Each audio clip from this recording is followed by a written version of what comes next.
tayo ngayon sa Mitsubishi Motors Pasay. So yun guys, papakita ko na sa inyo yung bagong model ngayon ng Mitsubishi, yung Montero. Ito guys, papakita ko sa inyo.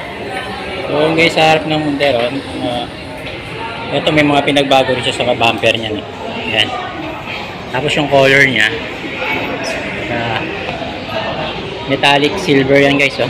Tapos yung mugs, mas lumaki yung gulong niya at saka yung mugs niya. So ayan oh. Carbon loading. So ito. So buksan natin yung loob.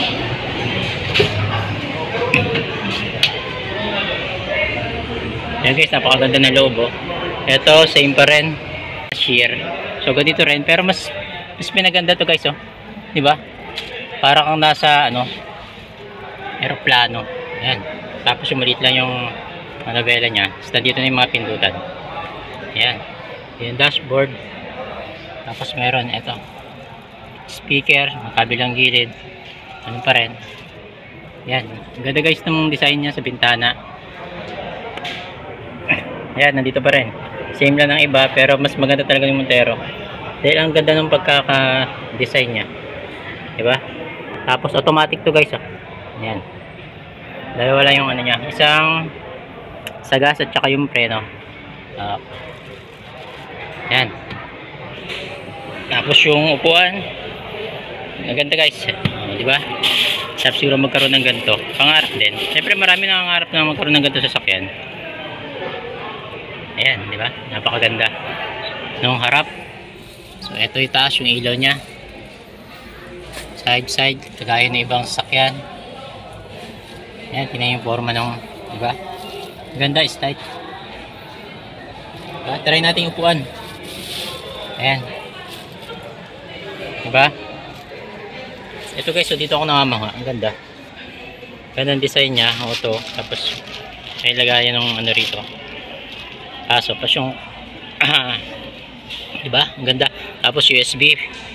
Yung mga USB port, charging port yan. So dito naman tayo sa kabila.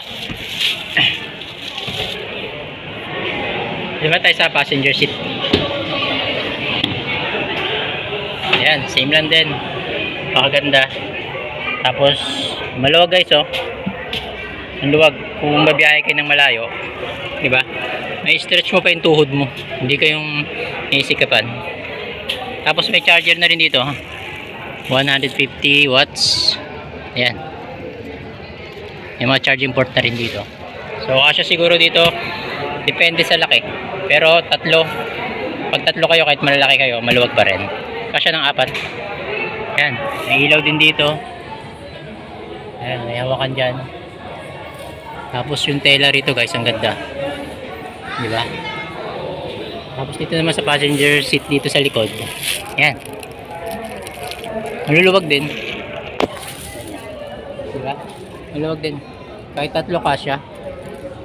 Kung may bata kasya dyan matulog. Dalawa. Relax ka talaga sa pagbuong pamilya mo.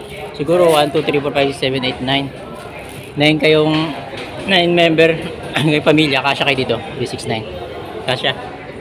Kasi doon pa lang relax na relax sa Montero ko eh, diba? Maraming issue before sa Montero. Pero ngayon mas pinaganda na nila yung quality ng sasakyan. Kasi hindi naman daw totoo yung nangyayari dati. Diba? Ayan. Tapos dito yan guys, pag bumukas nandito yung ilaw. Yan, diba? Napakaganda. Yun, dito ako nakagandahan guys. So, sa laki ng gulong tsaka mugs, pwede siyang ibiyahe ng malayo. Kahit yung mga rock road, kayang-kaya talaga ngayon. Kasi ano siya, parang ano, kumbaga sa motor, adventure siya.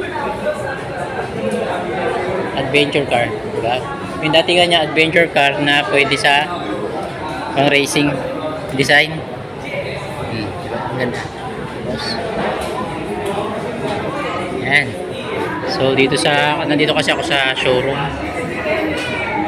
Yan, nilagyan nila ng tent para kung sakaling ano kayo, bumiyahe kayo ng malayo, pwede mo lagyan ng tent. Yan. Kasama na yata yung tent pagka kumuha kayo ng Montero.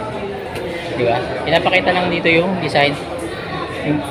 Kung paano gawin kapag mamasyal kayo. Punta kayo ng malayong lugar. So, pwede kayo mag-tent sa likod. Yan, di ba?